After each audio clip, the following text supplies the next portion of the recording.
So we're just going to rapid fire through all these topics. This is how I get it out of my head so I don't go fucking crazy. But anyways, Kat Abughazaleh, who is running for Congress over in Illinois, definitely go check out Kat Abughazaleh because she is a fantastic example of the younger generation rising to the occasion, running for office to enact the systemic change that we seek. She's putting her life, her time, her money on the line to fight for the things that she believes in.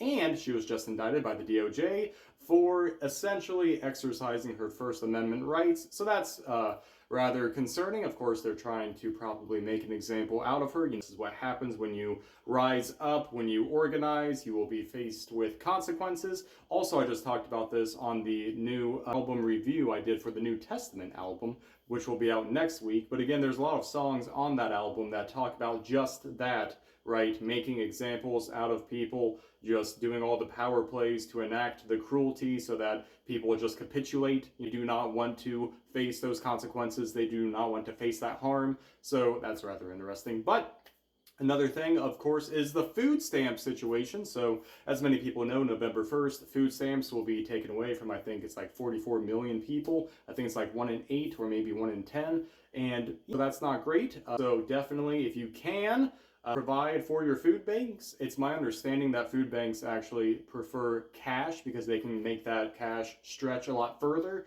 buying stuff in bulk. So while it is good to empty the pantry or just go to a store and buy stuff, cash is the best thing. They can make that stretch. I already said that. So anyways, so heads up, and it still fucking sucks.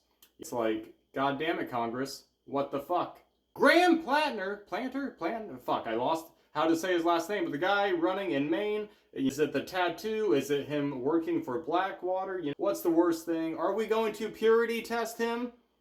I mean, I would understand doing so if we were under normal circumstances, but these are not normal circumstances. And like listening to that man talk at his town halls, I'm convinced that he can change. I think we ought to boost the people that actually show genuine growth in their lives, and yes, people can change, right? Also, final point, last TikTok I tried to do, I actually got banned. Well, not the account, but my video got banned for talking about the Tucker Carlson interview that he did with Nick.